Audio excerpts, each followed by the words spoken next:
There's a mountain in Japan called Mount Hiei, with some monks on them called the Marathon Monks of Mount Hiei. These people are absolutely crazy. These are probably the most disciplined people you've ever met in your entire life. What they do is that for 7 years, they do a practice that basically involves running incredible distances every single day. So the first year, for example, they start off by running 30 kilometers a day for 100 days straight. Absolutely crazy. And then it increases, right, to 60 kilometers. After 5 long years of doing this, what they have to do is basically sit in a dark room for 9 days straight without any food, any water, or any sleep. Why do they do this? To get as close to death as possible without dying. Sounds a bit intense, right? What is so crazy about sitting in this dark room, besides not having food, or water, or sleep? It's the fact that they cannot move. They literally sit in this room for 9 days, completely still. They're not allowed to move a single muscle. If they do, they fail. And in fact, what all of these monks do is that they carry a knife with them, and they're told that if they ever, throughout these 7 years of this training, have the thought of giving up, they should actually just take the knife and slit themselves up and just kill themselves. This is how intense this training is. It absolutely transforms their discipline. This do or die mentality carries over into their whole training. Not only do they have a knife, they also have a belt which they can use to hang themselves should they ever think of giving up.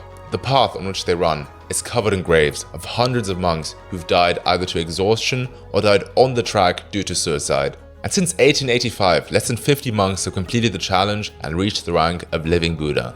But they don't do it for the goal. They do it for the process, which gets them to spiritual enlightenment, which they cannot do without eliminating all distractions. This means they're not allowed to have visitors in the monastery unless they're invited, they're not allowed to have any technology, and all they do is work. In the last 9 days which they spend meditating, doing literally nothing in complete isolation, they're as close as possible to the state of enlightenment. These 9 days are actually the hardest part of the challenge. Doing nothing is so incredibly difficult for the human body to do, and it bends the mind in ways which it never does. So what can we learn from this? I personally tried out their meditation technique, which is sitting down, complete stillness, not moving a single muscle. Of course, I didn't do this for 9 days straight. And I did have my water and I did have my food. What I basically did is that before sleep, I just laid down in my bed and I didn't move. And what your body does to you in that state is crazy. Basically, what happened to me is that my body started twitching. It was hurting. I had the strongest urge to just simply move. I was feeling sweaty, I was getting hot, but I wasn't allowed to move. What my brain was doing is that it was sending signals to my body to check if I'm still awake. It basically wanted me to move, to realize, oh, okay, I'm still awake, I guess, so that I don't fall asleep. I only did this meditation for 90 minutes that day, but don't get fooled by how short 90 minutes sound.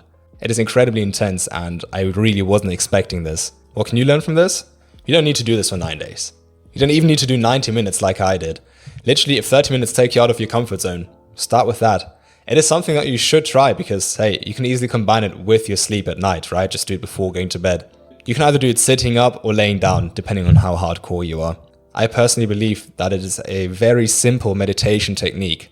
Not easy, but simple. If this video was insightful to you and you got any value from it, we would much appreciate it if you click the like button, subscribe, and even maybe comment something to boost the algorithm. And if you're interested in more disciplined people, you might like the Goggins method. We'll see you there.